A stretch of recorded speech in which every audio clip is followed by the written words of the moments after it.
Steve Jobs by Walter Isaacson. Picture this. You're crushing it as one of the world's top marketing executives. You're the president of Pepsi-Cola, locked in an epic battle with Coca-Cola. Life is good, predictable, safe. Then this scruffy young guy, barely pushing 30, with wild eyes and the energy of someone who's had way too much coffee, shows up and asks you to throw it all away. He wants you to run his tiny computer company, the one named after a fruit. You laugh it off. It sounds absolutely insane. You tell him thanks, but no thanks. But he won't take no for an answer. He's intense, magnetic, almost like he's casting a spell. Finally, standing on a balcony overlooking Central Park, he locks eyes with you and drops a line that will haunt you forever. "Do you want to spend the rest of your life selling sugared water?" he says, his voice barely above a whisper but cutting like a knife. "Or do you want a chance to change the world?" That executive was John Scully, and in that moment, every carefully constructed reason to say no just evaporated, because the guy asking wasn't just anyone. It was Steve Jobs. And that question, that beautifully arrogant, impossible to ignore question, tells you everything you need to know about the man we're diving into today. Walter Isaacson's biography isn't just another business book. It's an all-access pass into the mind of someone who was basically a walking contradiction. A Zen Buddhist who could tear people apart with a single look. A college dropout who changed 6 entire industries. An artist who understood engineering better than most engineers. A hippie who built the most valuable company on the planet. This book comes from over 40 sit-down conversations with Jobs himself, done in the last years of his life, plus interviews with more than 100 people who knew him, loved him, competed with him, or couldn't stand him. Jobs gave Isaacson total freedom. No topic was off the table. Today I'm going to take you through that wild, turbulent life and pull out the lessons that matter most. By the time we're done, you won't just know what Steve Jobs built. You'll understand how his mind worked.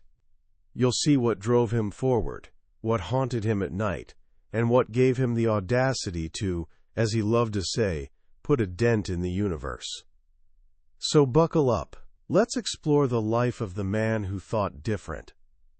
To really get Steve Jobs, you need to understand 2 words that shaped his entire existence: abandoned and chosen. Born in San Francisco in 1955 to 2 unmarried graduate students, his biological mother, Joanne Schiebel, had one non-negotiable condition for adoption. Her baby had to go to college-educated parents. A lawyer and his wife were lined up, perfect match. Except when the baby arrived, they bailed. They wanted a girl. So the baby got bumped to the next couple on the list. Paul and Clara Jobs. He was a high school dropout. She was a bookkeeper. Not exactly the pedigree Joanne had in mind. She refused to sign the adoption papers for weeks. Finally, she caved. But only after Paul and Clara signed a promise that they would send this boy to college. From the time he could understand words, Steve knew he was adopted. When he was 6, a girl on his street asked him point blank, "So does that mean your real parents didn't want you?" He later said it felt like lightning bolts going off in his head. He ran home crying. His parents sat him down, looked him dead in the eye, and said something deliberate, something powerful. "No," they told him. "We specifically picked you out. Abandoned, chosen, special." Those 3 words became his internal operating system. He'd brush off any suggestion that being given up left scars, but people close to him saw it differently. They saw a man who needed total control over everything he created, because he couldn't control being given away at birth. A man who refused to follow anyone else's rules, because he felt like he'd been born into the wrong world. His dad, Paul Jobs, worked as a machinist and a car mechanic. Not a scholar, but a master craftsman. In their garage in Mountain View, California, right in the heart of what would become Silicon Valley, Paul taught Steve something that would echo through every Apple product. One day, while building a fence, Paul told him, "You've got to make the back of the fence, the part nobody will see, just as beautiful as the front." Why? Because a true craftsman uses great wood even on the back of a cabinet. Even though no one will ever see it, you'll know it's there. And for you to sleep at night, the quality has to go all the way through. Steve didn't care much about cars, but he was obsessed with the electronics blooming all around him. The neighborhood was packed with engineers from Hewlett-Packard and other early tech pioneers. As a kid, he joined the HP Explorers Club, where engineers showed off their latest projects. He was in heaven.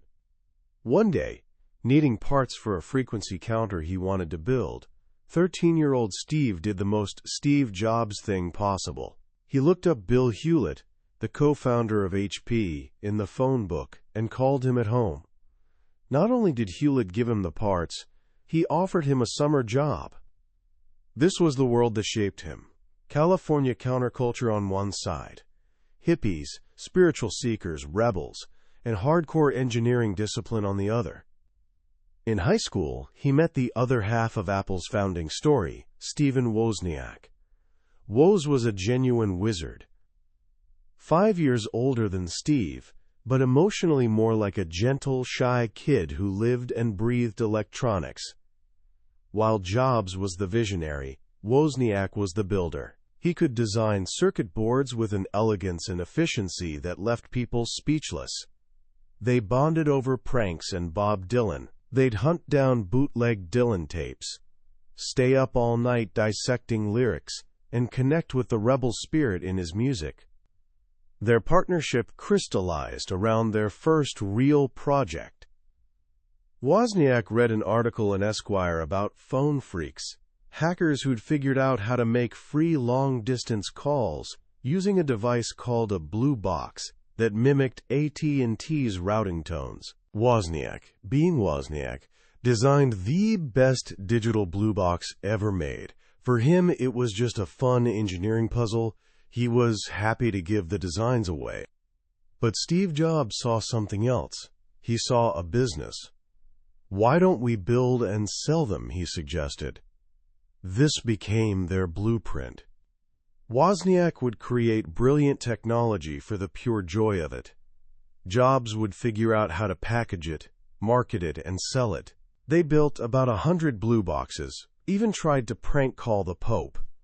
Jobs later said, "If it hadn't been for the blue boxes, there wouldn't have been an Apple." It wasn't about the money, it was about confidence. They learned they could work together and take on giant systems.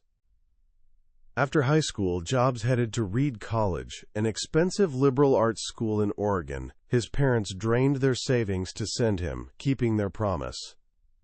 But Jobs got bored fast. He was more interested in Eastern spirituality, Zen Buddhism, and calligraphy.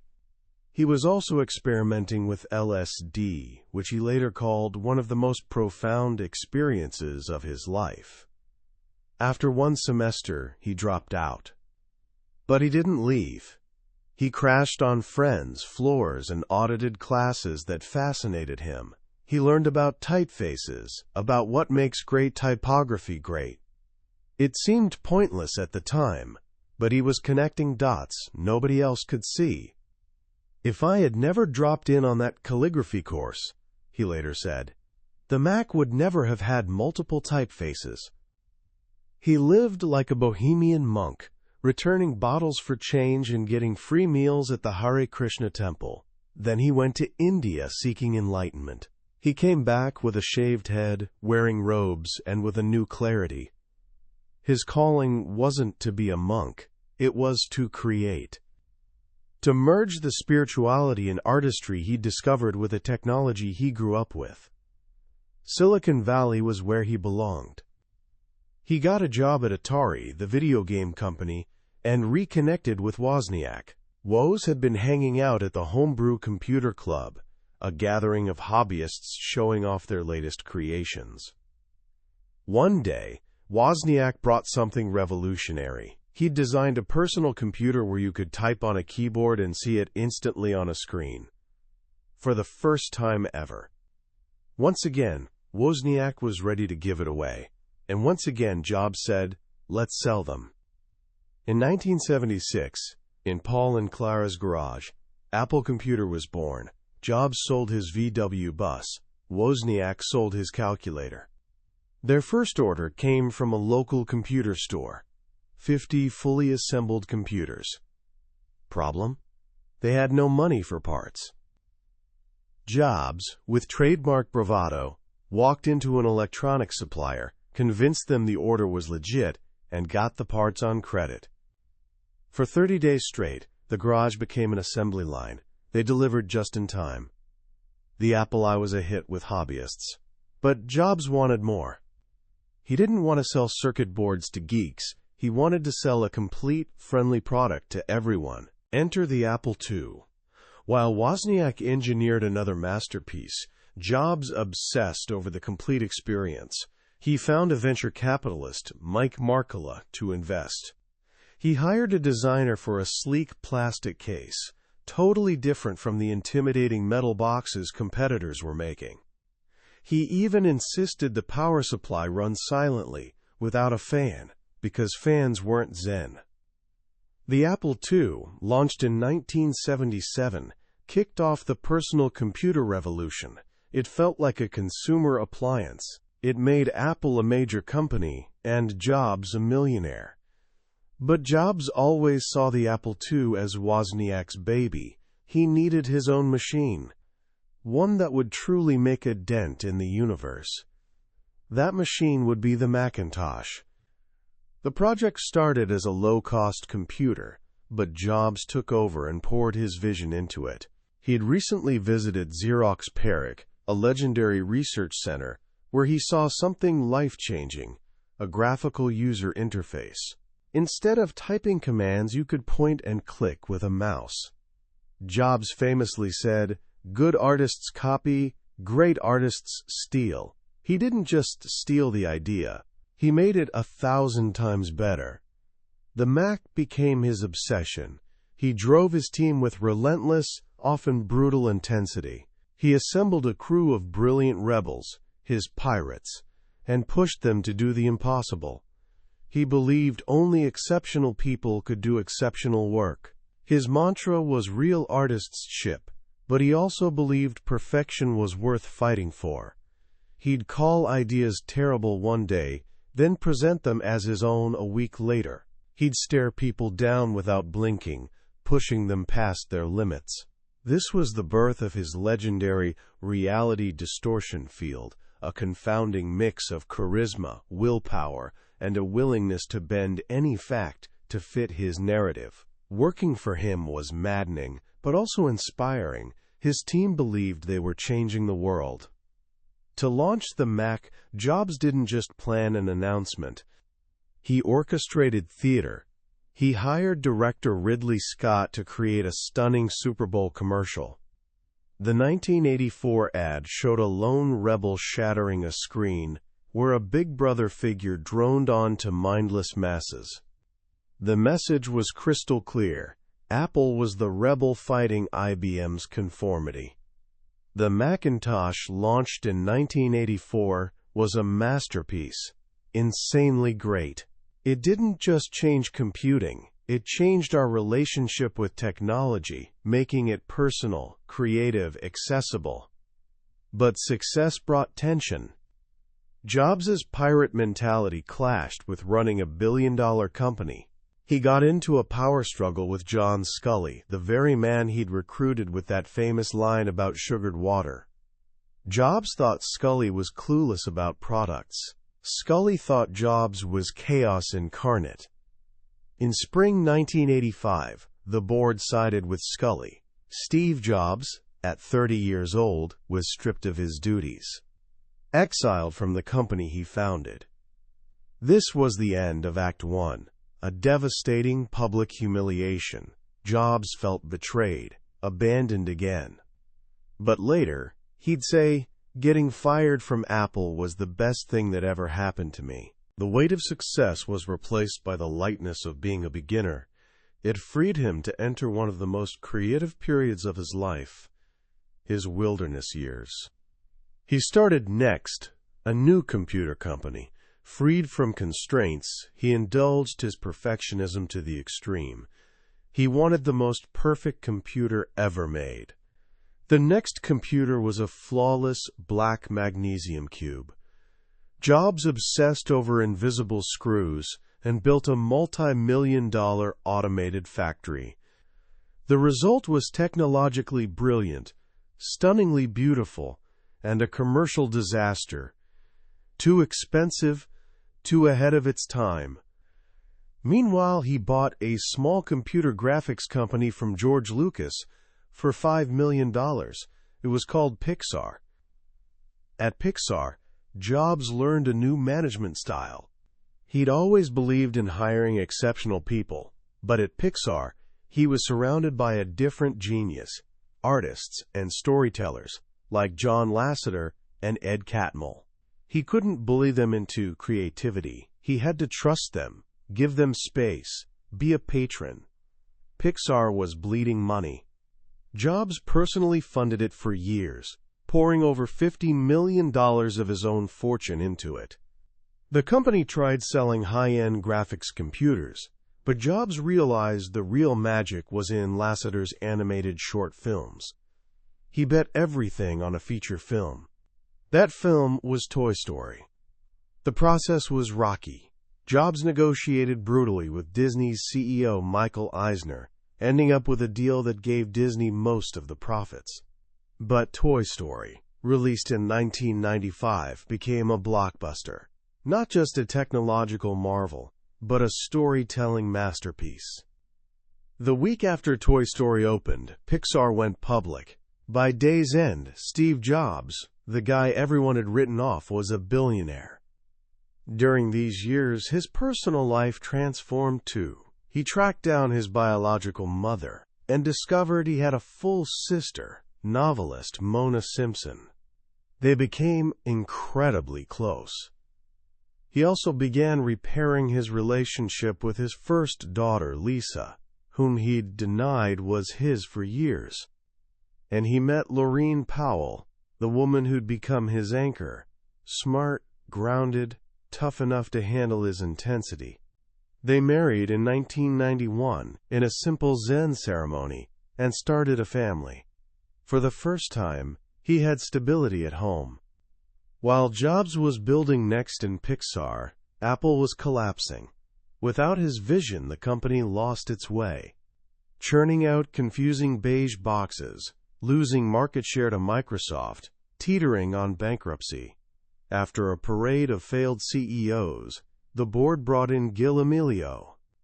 Desperate for a new operating system, Amelio made a fateful decision in late 1996. He bought NeXT for over $400 million. Just like that, Steve Jobs was back inside Apple. He returned as an advisor, but his presence was electric. He quickly saw the chaos. "The products suck," he told stunned executives. "There's no sex in them anymore." The board soon realized the inevitable. In July 1997, 12 years after being forced out, Steve Jobs became interim CEO of Apple. The second coming had begun. His first move was brutal focus. He took a marker to a whiteboard and drew a simple four-square grid, consumer and pro across the top, desktop and portable down the side. Apple would make only 4 products, one for each square. Everything else was canceled. He slashed 70% of the product line. Brutal, but it brought laser focus back. Next, he needed to remind the world, and Apple's own people, who they were. He rehired the agency that created, quote, 1984 and launched the Think Different campaign. No products. Just black and white portraits of icons like Einstein, Martin Luther King Jr., and Picasso, the rebels, the misfits, the crazy ones. The message was a manifesto. A promise that Apple was once again a company for creative spirits who wanted to change the world. Then came the products. Working with brilliant British designer Jony Ive, who'd become his creative soulmate, Jobs launched the iMac in 1998. A stunning, all-in-one computer in translucent Bondi blue, playful, friendly, unlike any computer anyone had seen. It was a massive hit and saved the company. But Jobs had a bigger vision. He saw the personal computer becoming a digital hub for managing our entire digital lives: music, photos, videos. This led to the iPod in 2001. MP3 players at the time were clunky, held few songs, and were impossible to use. Jobs saw an opportunity. His mission statement was dead simple: 1,000 songs in your pocket. The iPod was integration perfection, beautiful hardware, pure white with polished steel, effortless software in iTunes, and that simple scroll wheel interface, any song in 3 clicks. Then came the iTunes Store, which revolutionized the music industry. Jobs personally negotiated with major labels, convincing them to sell songs for 99 cents each. He argued the only way to beat piracy was offering a legal alternative that was simpler and better. The iPod wasn't just a product. It was a cultural phenomenon. And it transformed Apple from just a computer company into something bigger. But Jobs was always paranoid about disruption. He knew the biggest threat to the iPod was cell phones. What if phone makers started adding music players? His answer was the iPhone. He challenged his team to create a phone with a revolutionary interface. The breakthrough was multi-touch. Instead of clumsy physical keyboards, the entire front would be a screen you controlled with your fingers, pinching, swiping, tapping.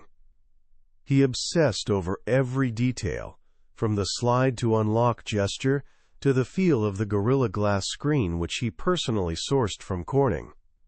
When the iPhone launched in 2007, he called it 3 revolutionary products in one: a widescreen iPod with touch controls, a revolutionary mobile phone, and a breakthrough internet device.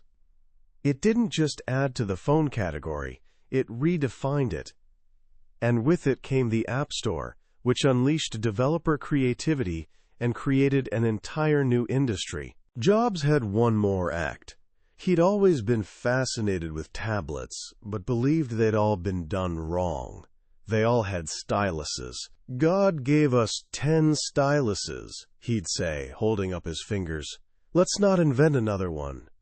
He took iPhone's multi-touch technology and applied it to a larger screen.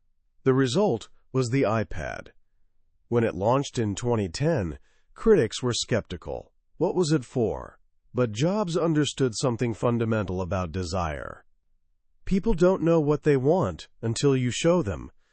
The iPad created an entirely new category, sitting between laptop and smartphone. Perfect for browsing, watching, reading, gaming. Intimate, simple, magical. The string of hits, iMac, iPod, iPhone, iPad, was the greatest product innovation run in modern history. All driven by Jobs' core philosophy: deep belief in integrating hardware, software, and services, passion for simplicity, and an artist's obsession with design. Through all this success, though, a shadow lingered. Jobs had been diagnosed with a rare form of pancreatic cancer in 2003. At first, he tried alternative medicine and diet, a decision he later regretted. He had surgery in 2004, but the cancer eventually returned. For 7 years, he fought with the same intensity he brought to everything. He was one of the first people to have his entire tumor genome sequenced, allowing doctors to use cutting-edge targeted therapies. His illness forced him to confront mortality. In 2005, he gave a commencement address at Stanford that became his most famous reflection on life. He told 3 stories about connecting dots, about love and loss, and about death. Remembering that you are going to die, he told students, is the best way I know to avoid the trap of thinking you have something to lose. You are already naked. There is no reason not to follow your heart. He had a liver transplant in 2009 and returned to Apple, gaunt but driven, to launch the iPad. But by 2011, his health was failing. That August, knowing time was short, he resigned as CEO. I have always said, if there ever came a day when I could no longer meet my duties and expectations as Apple's CEO, I would be the first to let you know. He wrote in a simple 8-sentence letter. Unfortunately, that day has come. He spent his final weeks at home, surrounded by family, looking at old photos and listening to music he loved. He died on October 5, 2011. He was 56. The legacy he left wasn't just amazing products, it was a company infused with his DNA. A company that believed in creativity, simplicity, and the magic at the intersection of technology and liberal arts. He was complicated, visionary and tyrant, inspiring and infuriating. But more than anything, he was a man who believed in the power of human ingenuity to change the world. And he did. So what do we take from a life as massive and messy as Steve Jobs's? It's tempting to try distilling it into some simple success formula, but his life wasn't a formula. It was a work of art, full of jagged edges and breathtaking beauty. But a few core lessons shine through, principles as relevant to a student in a dorm room as to a CEO in a boardroom. First is the relentless pursuit of focus. When Jobs returned to Apple in 1997, the company was drowning in mediocre products. He didn't try fixing them all. He killed almost everything. He drew that 4-quadrant grid and said, "This is what we're doing." That radical simplification saved the company. He believed deciding what not to do is as important as deciding what to do. In our lives, we're constantly pulled in 1,000 directions. Jobs' life reminds us to ask, what are the essential few things that truly matter? And do we have the courage to say no to everything else? Second is starting with the customer experience and working backward to technology, not the other way around. So many companies start with engineering, with specs, then try figuring out how to sell it. Jobs started with the feeling. How should this feel in your hand? What should unboxing be like? How can we make it so simple a child could use it without instructions? He believed technology alone wasn't enough. It had to marry with liberal arts with humanities to create something that makes our hearts sing. That's profound for anyone creating anything. Don't just build a product. Build an experience. Build a feeling. Finally, there's his unwavering belief in his own intuition. He never relied on market research or focus groups. As he said, people don't know what they want until you show it to them.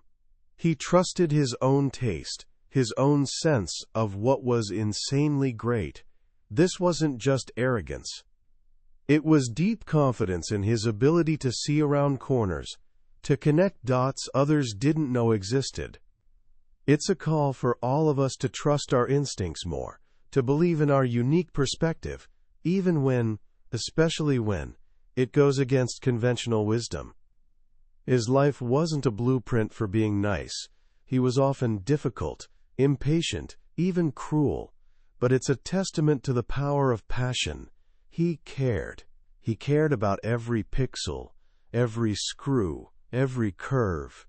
He cared about making products that weren't just useful, but beautiful and magical.